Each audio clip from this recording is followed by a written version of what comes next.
Hello and welcome to Attacking Third. It's me, Sandra Herrera, and I'm back with Jordan Angeli, McCall Zerboni. I'm thrilled because it's been a while since I've had the opportunity to do one of these with you, and we're fresh out of a U.S. women's national team victory against Japan. There's your spoiler alert.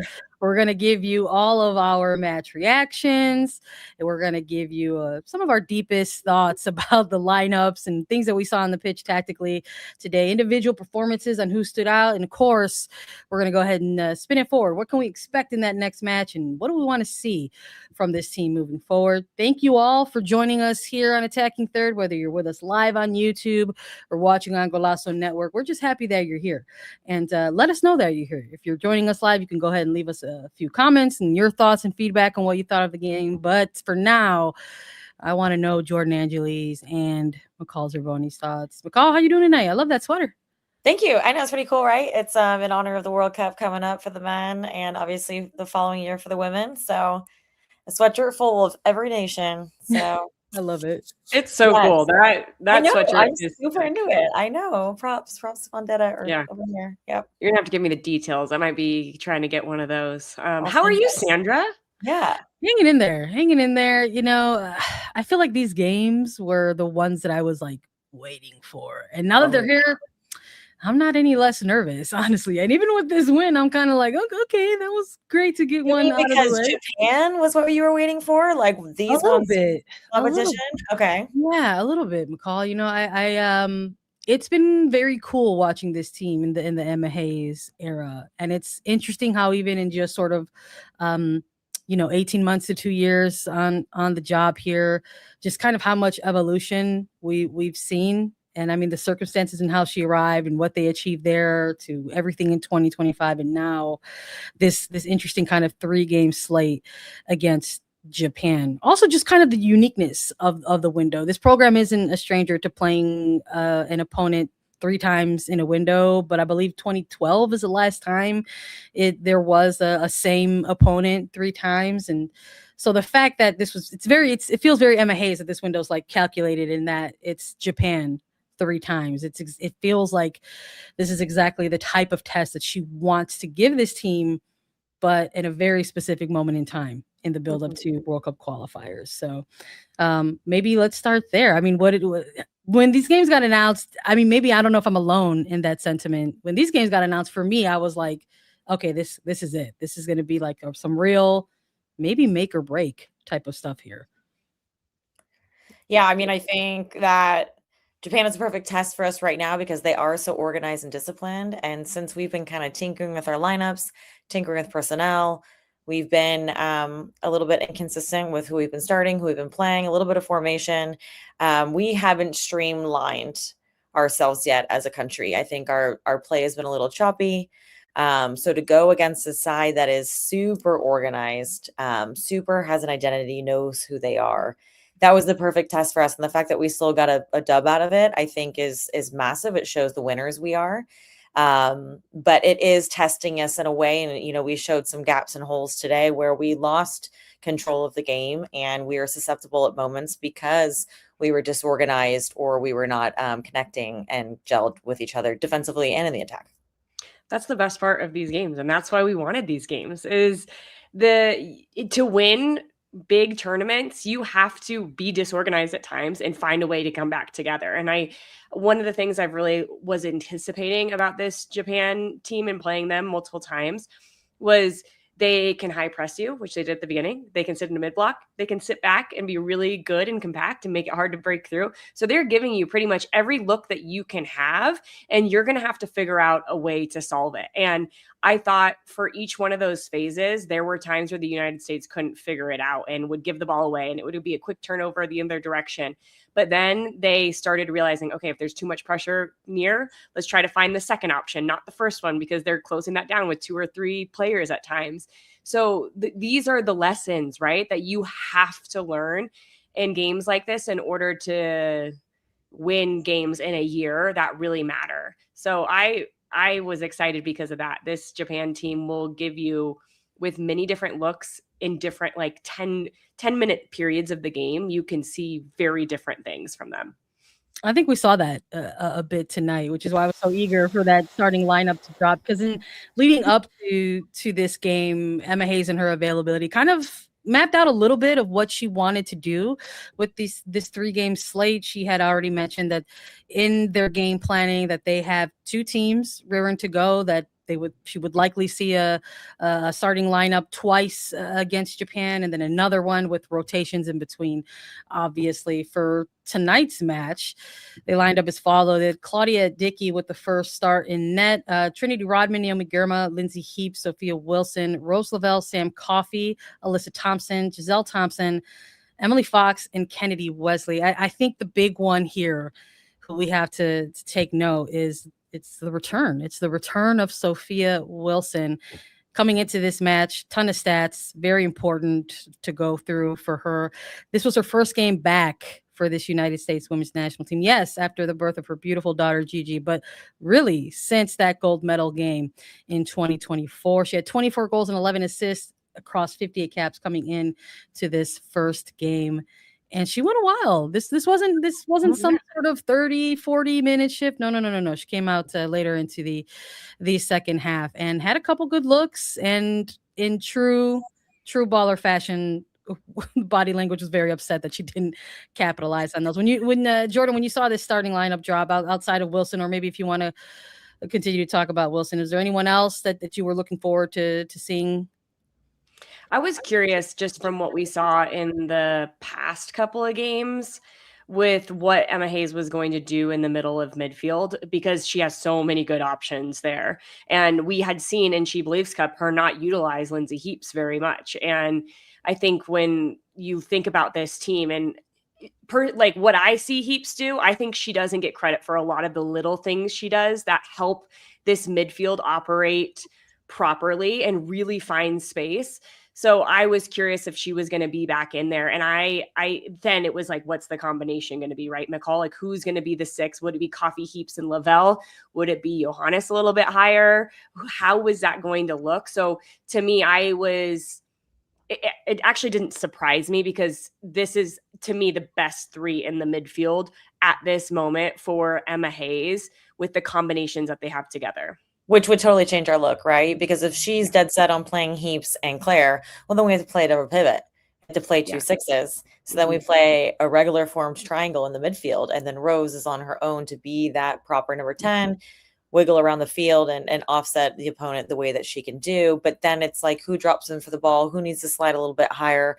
Maybe then we have one of our midfielders. If we are playing double pivot, they got to take up wider spaces. So now we're kind of passing around the horn and the arc rather than splitting down the middle like we did quite a little bit today. For me, what I had my eye on was Wesley. The question for me was, is this a pairing that she sees going forward with Girma? Yeah. Or is it that she knows that Girma's a lock, and so able to have stability in the back line today, put Girma there and give Wesley a shot? Or is this the future look that she is trying to create this partnership and thinks that's the way forward for next summer? So, watching Wesley very keenly today, I wanted to see what she can do if she's ready for this level or close. There's still a good amount of time. And I think a couple of things that stood out for me from her was when we are in our build and we have the ball, we're in possession, her willingness to create angles to drop down for Dickey or whoever is in goal is pretty high level thinking for a young center back. She does that work. Yeah. She does those 3 yards, those 5 yards, so that her goalkeeper doesn't get caught on the ball and get under pressure. And I appreciate that from her. However, when we were out of possession, she got a little too high, a little too often. And those balls over the top were beating her quite a bit, which forced, brilliant moves by Giselle getting back, brilliant moves by Foxy getting back and making those recovery tackles and runs. But that's because Wesley got a little bit too ball hunty, a little bit too high, and she left that space behind vacant that they could exploit. Which is a little bit of what she does at San Diego, but McCall, remember, she's playing as a left center back here. She plays as this is a right-footed right center back, and she's playing on the left side. And I think that's the reason Tierna Davidson is already back in camp, is because she's the only naturally left-footed center back that the United States have. And I think that everybody knows what Naomi Girma can be. So who is the player next to her? Or if Davidson isn't available, is it better to play Girma on the left side and somebody else who's more comfortable on the right? Because I feel like those positioning things that you were mentioning, to me, I thought she looked a little uncomfortable. Just usually everything's to her right. Like a lot of the times where she presses out to her right. Now, okay, how do you do that on the left side and almost flip everything? It sounds pretty easy, but we know it's not that easy to adjust that quickly from one position to another, even if it's in the center back spot. Well, Sandra, I'm anxious to hear what you have to say, because how valuable is it that our left side center back has the ability to ping that diagonal ball? Is that in our style of play? Is that something we're looking for? Is that an attribute that's going to be super important for us? Because I'm not sure Wesley can hit that, but obviously Tiana Davidson can. I think it's a mix of what is available in terms of timing. Hayes has been pretty adamant about players who have been called in specifically in 2026 so far in these camps for very various reasons, and some of those reasons are the fact that maybe those ideal players or preferred players, however you want to label them, not me, are not in camps, whether they're players who are coming back from long absences for maternity leave, or players who are coming back from long absences and injuries. And I'm including, it's not just Davidson and Wilson in this camp. I mean, Naomi Girma is just in her second camp of this year. That those January camps were an unofficial window. There were plenty of European players who were not selected for that because it wasn't that unofficial window. But I would almost argue that they wouldn't have been available anyway, because she was still dealing with that kind of lingering calf issue. Right. And so this is out of just She Believes Cup. This is just the second camp for players like that as well. And so I think Wesley being in these positions against Japan is very, very important, I think, to know the opponent. Because where some teams will operate or map out things, they're 15 to 15 to 15. It's like for Japan, you have to map out like 5 to 10, 5 to 10, 5 to 10, just because of their technicality on the ball and their ability to make quick adjustments themselves. And so while I appreciate Wesley's abilities, the positive things that we saw in this game, it also kind of exposed some other things too. And you could see some of those gaps at points, which made me a little bit nervy at times too, like with Heaps kind of being a little lower in that first half. And you could sort of see these potential moments to get exposed, but some of that nervousness swiftly got taken away because they get on the scoreboard first. Let's just be real. Getting goals in the back of the net kind of alleviate a lot of nerves. And I appreciate that this goal happens in the 9th minute off of a set piece, which is always delightful. I think in my opinion, we see ball played in, lovely little flick on from Trinity Rodman, and Rose Lavalle is there to put it away. And you sort of feel like, great start, want to see more, keep it going. But that's also not unfamiliar of this Emma Hayes side. We've seen this team maybe go up early in games, but not be able to capitalize on some of that early momentum. And I think, again, against Japan, you have to try to do that, but we didn't get to see that happen throughout at least the remainder of that first half. What was it about that moment for Japan, maybe in your opinion, Jordan, to kind of concede early, but not really kind of lose any sort of composure under something like that? If you're facing the United States, you have to be so weary about when they get into the attacking third, right? Because if you give up a set piece, maybe Rose Lavalle isn't on your bingo card of players that is going to score on you off of a set piece, but they can be so lethal. The service from Coffee is perfect. And it's honestly just a moment. Like McCall and I have both been in those moments where you turn your head for a second and a player can run a few yards to just find that separation. And in Rose Lavalle fashion, like only she can do, she somehow flying left leg finishes this. Like it would have been so much easier with her right, but she finds a way to get her left foot on it to put it away. And to me, it's just a moment of, and you can kind of see it from the Japanese team, is they put I think it was Hasakaya who just like puts her head down and was like, ugh, like we just lost focus for a half a second. And they know how key that is in big games. So yes, this is a friendly, but they just played really big games and they had to be focused in all of these moments. So to me, it was just a moment. And these games are dependent on those types of moments where you have to have full focus. And when you lapse, this United States team is going to punish you. Yeah, set pieces have not ever been Japan's strength, but let's face it, our first goal, I mean, it was a preventable goal. They absolutely could have prevented that goal from us not scoring it. And both of our goals weren't clean. It was just kind of, ricocheting, bouncing around the box, not these beautiful strings of passes leading up to a goal and amazing runs and connection in the attacking third. However, we found a way. But, maybe early goals is our thing. If we have so much firepower in our attack, think about the personnel. And if we just make scoring early goals our thing, then we grab control of the games. And I think that could be a really positive attribute that we haven't necessarily had in the past. We've been competitors, but we haven't been, enormous goal scorers early on in games and just, having all this pace and power and explosion in the attack. We've been more thinkers and more wisdom on the game. But I'm really excited about our attack and our front line, the way we can just score goals like out of nothing like that and create things going forward. And if this is going to be who we are, then let's, if we're not going to play super pretty soccer at times, let's embody making chaos and scoring early goals and just doing that thing. Mm-hmm.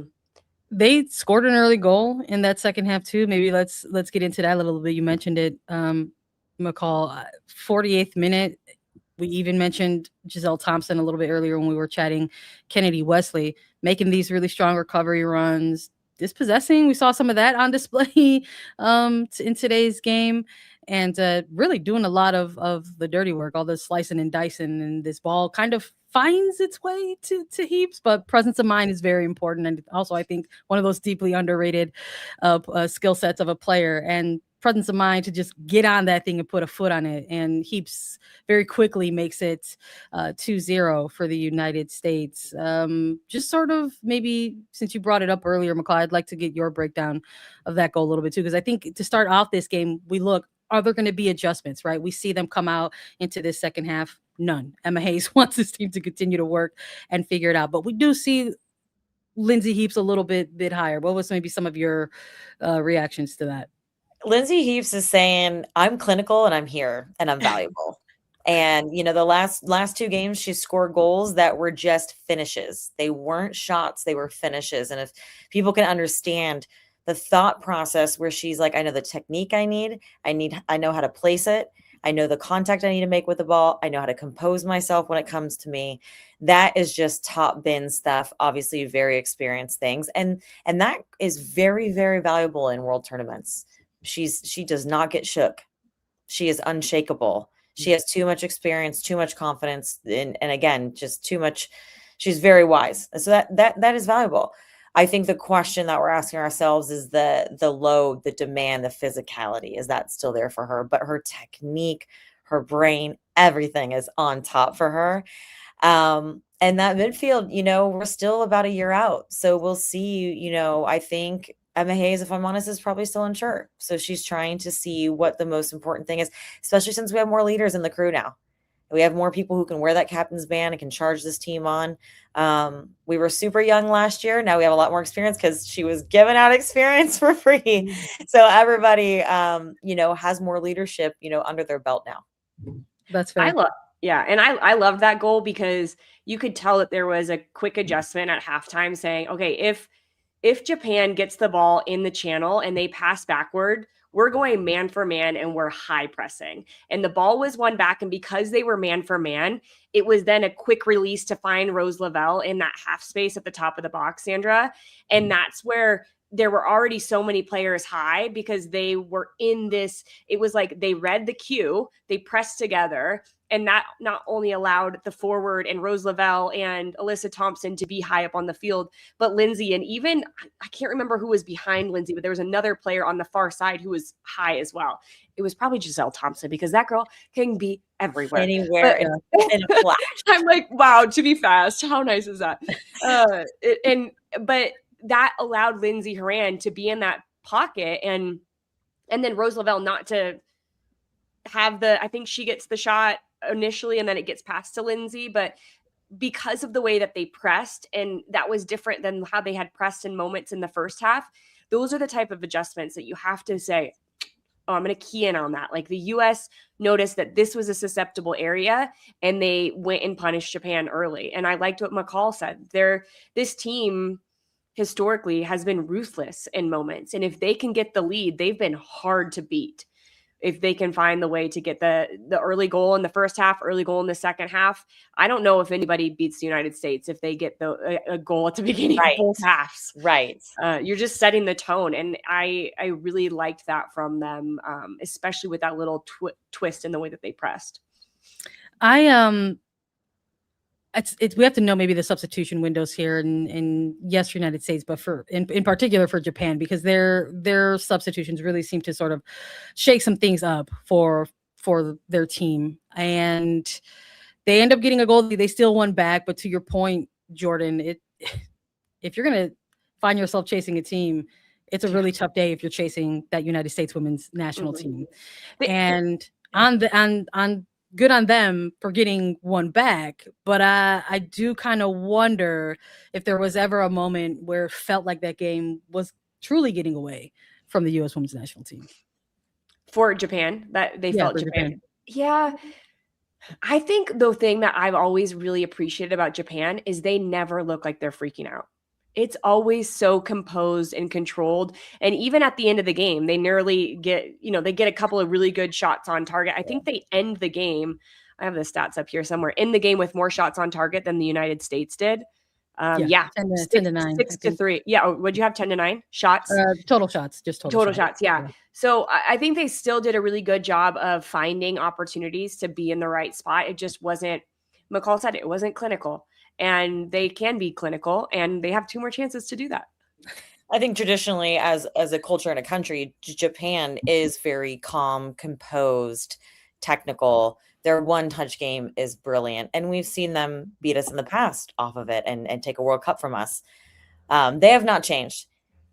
If there was moments that they were more athletic, they could have executed those times that we had gaps and lapses. And the opportunities that they created, they had the technique, they had the tactical edge. If they could combine that with pace and speed, that's what would hurt us. So a nation that would be similar to Japan with pace and power up top that could hurt us is going to be our nemesis, is going to be really troubling for us. And that's why these games are a learning curve for us. We did not get punished. They did not capitalize on them. They weren't able to execute on those moments that they got in behind us, or they had a free window to shoot. There was 2 or 3 goals on hand that they just needed to find the corner and have a little bit more execution and conviction in those moments that they would have led us at times during the games. So for me, that is a little bit concerning. We got away with it, but again, that's why we're playing these games. We need to button up those holes and grow and learn on from that.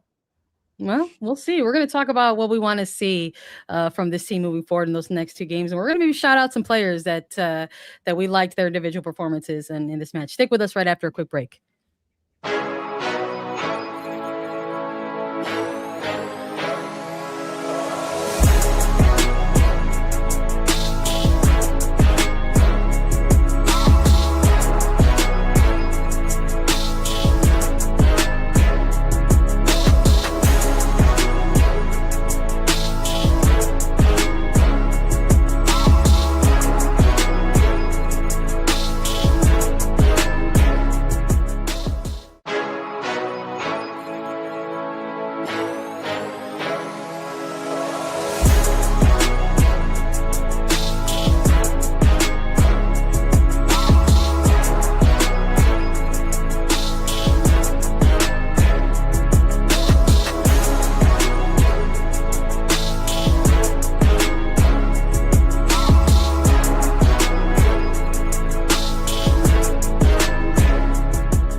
back to Tacking Third.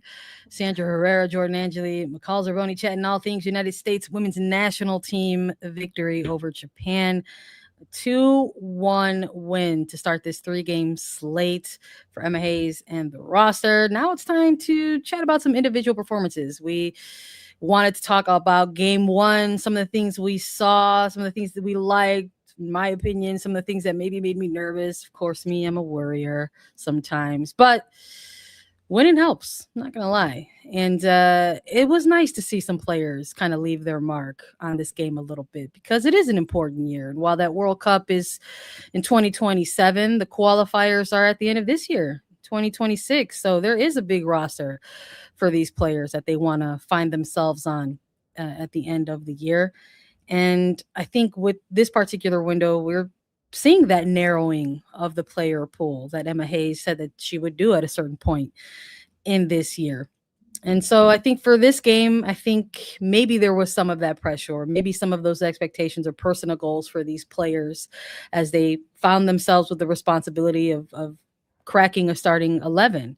And I think for tonight, I think we talked about some of these players and maybe in the same breath in that back line, Giselle Thompson or Kennedy Wesley. And I think an important thing that stood out was maybe for some more uncomfortable moments for Wesley, we got to see somebody like Giselle Thompson kind of take ownership of those moments or take control of those moments. And I don't know, for me, just watching her tonight, it sort of felt like a little bit of a, not that I've arrived type of match, but it was Giselle Thompson for me tonight was like a, you better keep me around kind of match.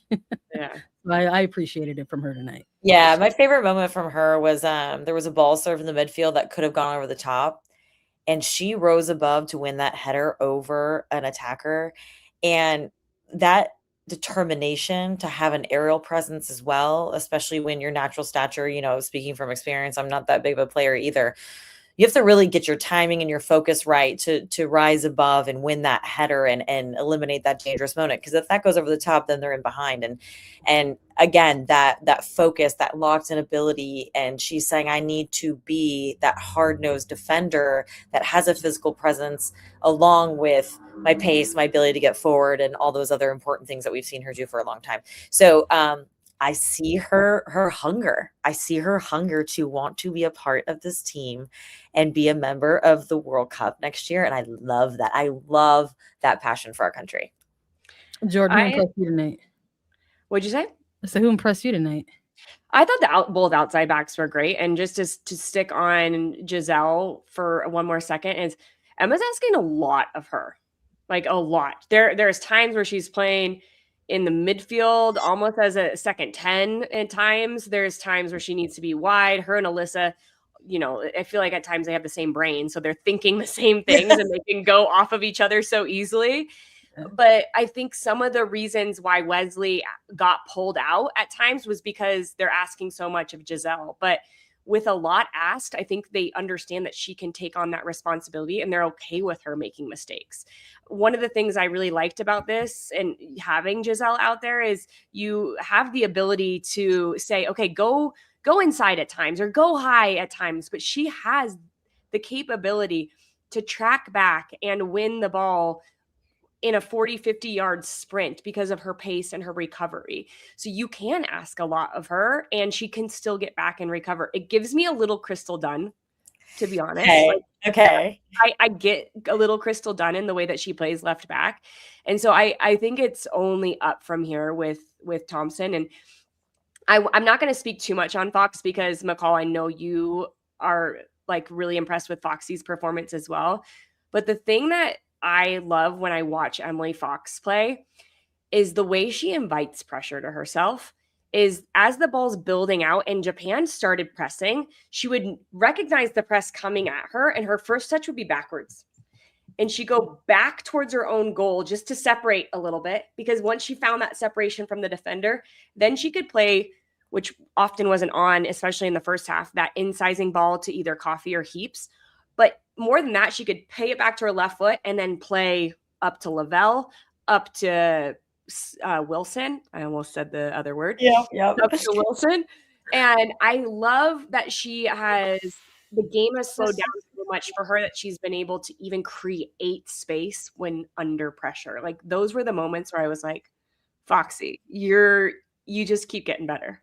Jordy, I love that point because what that does when you're saying she touches it negatively, first of all, her confidence, and she's already 2 steps ahead. She knows what she's doing.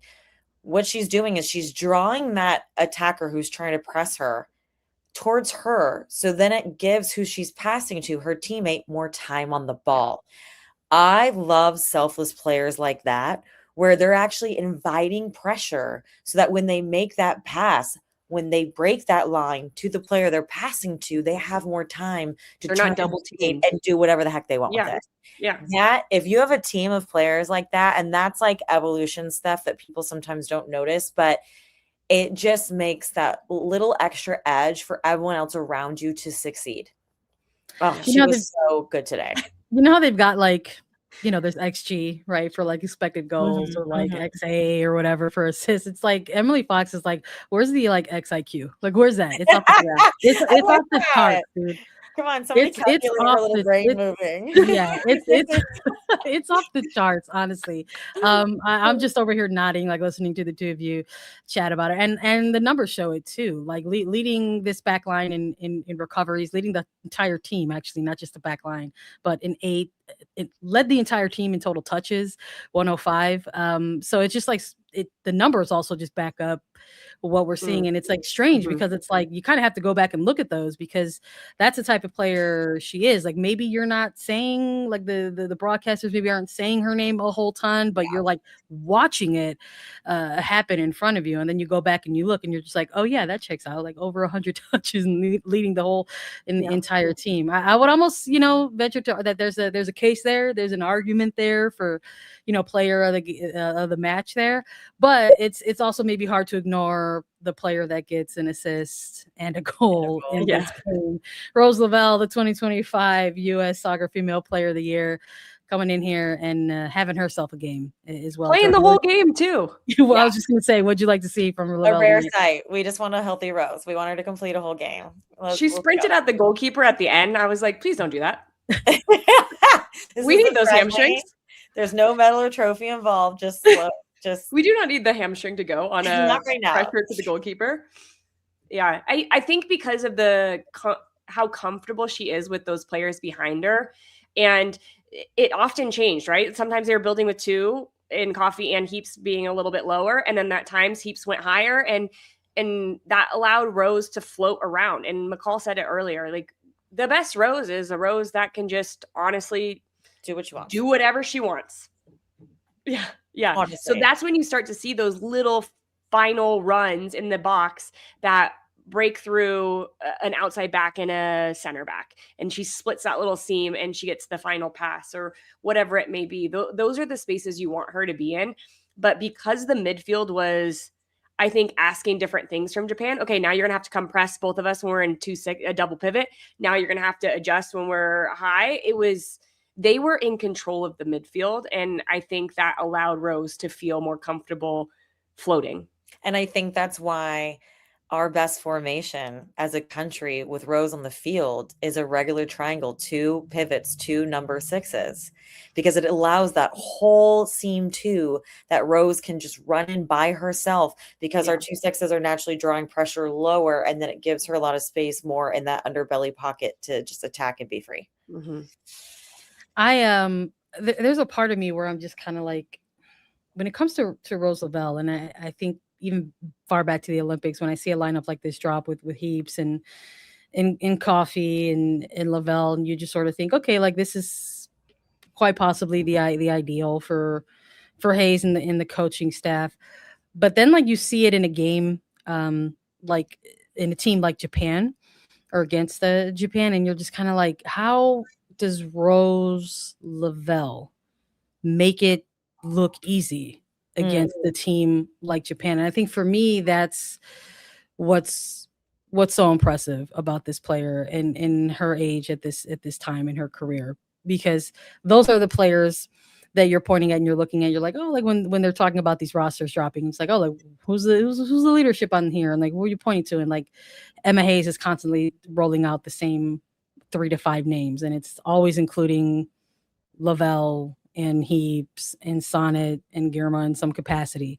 And so I'm always left pretty impressed with that, because it's one thing to do it against like a team in Argentina who finds themselves building in their program, versus a team like Japan where they are just in such incredible form at the moment, fresh off of a huge continental title win of their own. But I have a funny feeling that some folks are maybe going to say like, oh, Rose Lavalle got the assist, got the goal, player of the match. But I love that we're like giving a lot of love for the defenders and Emily Fox as well. And we're going to shout out Sophia Wilson as well, because just huge welcome back. Like, I know we touched on it briefly in the top of the show, but as far as what she had going for herself tonight, she's going to look back on that tape and want to obviously finish those chances, but so promising, almost looking like she's never left for as long as she has.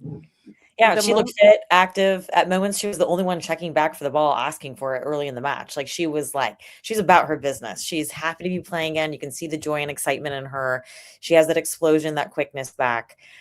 She still doesn't have that refinement. You can tell she's still getting into form, but hello, she's played like 5 or 6 games since giving birth to a child. Like, she needs a little bit of time, and she has time, and we'll give her time, because I think she is so valuable for our country, because she is the proper number 9 that we need. She can spin and roll players individually with the ball coming into her feet. She can half turn and make a window. She can run in behind. She can hold up the ball. She can combine with players running underneath her. She can run in behind. I think she is that number 9 of the world that compete against any country in the world. And you can see she's in all of those right places, McCall. And when you talk about refinement, we've never given birth, but we've come back from injuries. And it's the the last step towards a ball before a defender takes it away from you. And that happened a couple of times for her, or the last touch just kind of goes awry. And you're like, okay, my mind knows where that I knew what I wanted to do. Yeah, my mind knows. And you could tell, but the thing that there were two things that I loved about the way she approached this game. Mistakes were going to happen. Mistakes always happen. But her reactions to everything were really good. She pressed the ball. She got after the goalkeeper right away in a back pass, almost got a goal right off the bat. And then there was a time in, I think it was the second half, where she gets the ball in the box and she does that little hip swivel. She takes it from her right to her left and she tries to go near post. And those are the type of moves that she gets one-on-one, where she finds a little bit of space and she'll find the back of the net. And so to feel confident enough in a move like that, and to just, it looked instinctual, that if I were her, I would be looking at that moment saying, that's me. Like, that's what I do. And I would gain confidence from that. So there's a lot of things I hope that she's taken away from this game, realizing that, I'm not there yet, but I'm pretty dang close. Yep, that hip swivel move in order to create a window for the shot and almost rip that near post. Yeah, that is vintage Sophia Wilson. Right. And that just said to everybody tonight, I just said, see you later. I did not leave y'all. I did not say goodbye. And I'm back. And I have not Maybe left. You said see you soon. I have not left the thing. Very long. I am still the same player. I have not left the thing. And that was really exciting, because, there's nobody like her. There's nobody that kind of has that move and does that thing. So it was like, oh, there she goes. Yep. I love it. There she goes, Soph Wilson. And we might see some more, because there's 2 more games against Japan. Welcome back. We're going to wrap things up with some final thoughts. Stick with us right after a quick break.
Hello and welcome, Pack. It's time to spin it forward for the United States women's national team. They defeated Japan 2-1 in their first game of a 3-match series against Japan. But now this is really where the fun is. It's now we get to talk about like a wish list, like things we want to see in the next game, like who do we want to get minutes, what adjustments will we like to see be made. Jordan, I'm going to go to you first on this one. We saw first starting lineup. Emma Hayes has said that she's got 2 teams in her head. She sees one lineup going one game, then another lineup going another, and then back to that sort of original lineup. Who are some players, or is there a specific player that you can't wait to see get minutes on Tuesday? Yeah. I think it's interesting because you don't want to make, I don't know, maybe you do make a lot of changes. I'm not quite sure how she's thinking about this, but 2 players that I want to see play probably in this next game. I don't know how they could play together, but I'm thinking Olivia Moultrie and Lily Johannes. Olivia Moultrie right now, over the last year, like we keep seeing her become better and better and better and more effective in that 10 role. She's also played as a winger, tucking inside to create almost a box at times, which I think you could do against this Japan team and just isolate one fast winger on the left side and use Moultrie on the right side to tuck her inside. And then you could also play with Lily Johannes at the same time. I think Lily Johannes will have a massive role in the World Cup next year. Like I just feel like the way that yeah, you're not feeling me. I love how there is a maturity I think that needs to develop with her when it comes to off the ball, but on the ball, I feel like she can do things that are out of this world, and she makes it look so easy. So I don't think they'll be on the field at the same time, but you never know. Like those are 2 players that I think I have my eye on, and I think because of their XIQ, we're coining it, Sandra, the XIQ. They would be really good against this Japan team because they pose you so many different problems. Yeah. I think that's a good shout. How about you, McCall? Who do you want to see in the next game get some minutes? You know, I'm looking at the roster. I'm like, we have such a good team, and there's so like everybody. honestly, like, come on, we need 12 concussion subs. I want to see Tierna Davidson start, and I want to see her next to Girma. And even if she can only go 45, I do want to see that combination. We know what Sonic can do. She's been healthy. I want to see, how Tierna handles this moment next to Girma and all the things. I want to see Claire start. I want to see Claire start in the midfield. How she grabs a game from the beginning. I thought she made a difference when she came on. And I want to see Michelle Cooper start. I think what's different about Coop, and I do think her and Trin, have some similar attributes. They love 1v1s. They're tenacious. They, all those good things. I think we suffered a little bit in the attack with our crossing and finishing from wide spaces. It just needs to improve. Our ability to pick out players on the cross wasn't there today. There was times we hit the ball near post when we should have stood it up the back post. There was times we should have cut it back. We just weren't making those connections on our box entries. And I personally think Michelle Cooper is one of the best crossers and passers of the ball from wide spaces. Even that first ball she got on the wing that she knew she needed to slide it in the 6 on the ground in the stride of her attacker, and it didn't land, but that was the proper decision. That was the first time I was like, that's the decision that needs to be made in the box on a cross. I think that's her element. I think that's what her strength is. So I'd like to see that from the beginning of the game. I'm with you, McCall. I look at this entire 26 player roster and I'm like, all of them. Like I want to see all of them in these games against Japan. I mean, these are great shots already for Lily Johannes and Liv Moultrie and Hutton, and I think I'm in agreement that I think all of them should get in the mix. Michelle Cooper in particular, for your shout out, McCall. I'm almost kind of curious. There's 3 games here. There's 3 keepers. We're going to have to see a change there as well. Or maybe we won't. Maybe I'll be proven wrong in that. But I would like to see Fallon Tullis-Joyce, get a start in these games against Japan. I think unlike the pool in general, I think there's a particular position on this roster that you do have to make a decision about sooner rather than later.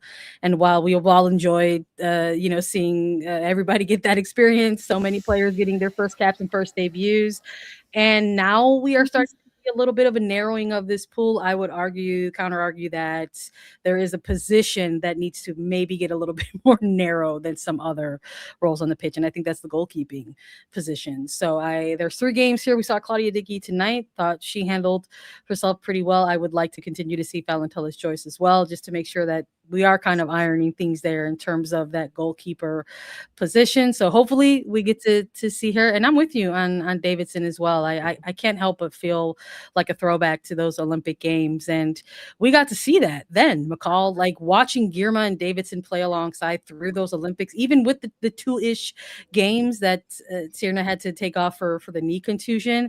It was incredible watching the two of them in a major international tournament play side by side. It was the XIQ was off the charts. Yeah. I would love to see Tierna as well. And one of the things I think that would be beneficial is the way I thought the U.S. did a really good job in this game. We'll see if they keep doing it. Of when they win the ball, they were pretty aggressive to go in transition quickly, knowing that they could outpace this Japan team. McCall, you spoke about Japan's pace going the opposite direction earlier, and I think you're spot on. But one of the ways I don't think the United States broke down Japan as well is from the center back driving past that first line of pressure on the ball. And Tierna Davidson can eat up the space with her left foot. So it's on the outside of the attacker who's pressing from the inside. So if you lose it, it's not as dangerous as if you're dribbling with your right foot. So that's why I like her there. And I think she could really help find that next, because then now you're asking a midfielder to come to press you, and then everything is just dominoes from there, right? You make the right pass, you break open a team, and you can get after them. So hopefully we'll get to see Tierna and Girma. That would be fun. Davidson and Girma. I don't know. We'll see. Maybe this is a little bit of our wish list, but hopefully we'll get to see some of it come to life. The United States women's national team take on Japan for the second time on Tuesday, April 14th. Make sure you tune in because, of course, we're going to go live with our reactions again following that game. So make sure you find yourself right back here with Attacking Third on Tuesday after the United States women's national team match. Follow us wherever you get your podcast. Go ahead and leave us a 5-star rating and review if you can. We're so grateful. We're available at youtube.com/WGolasso. You can catch us on the CBS Sports Golasso Network for all of your women's football coverage. One more time for me, Sandra Herrera, McCall Zerboni, and Jordan Angeli. This was Attacking Third.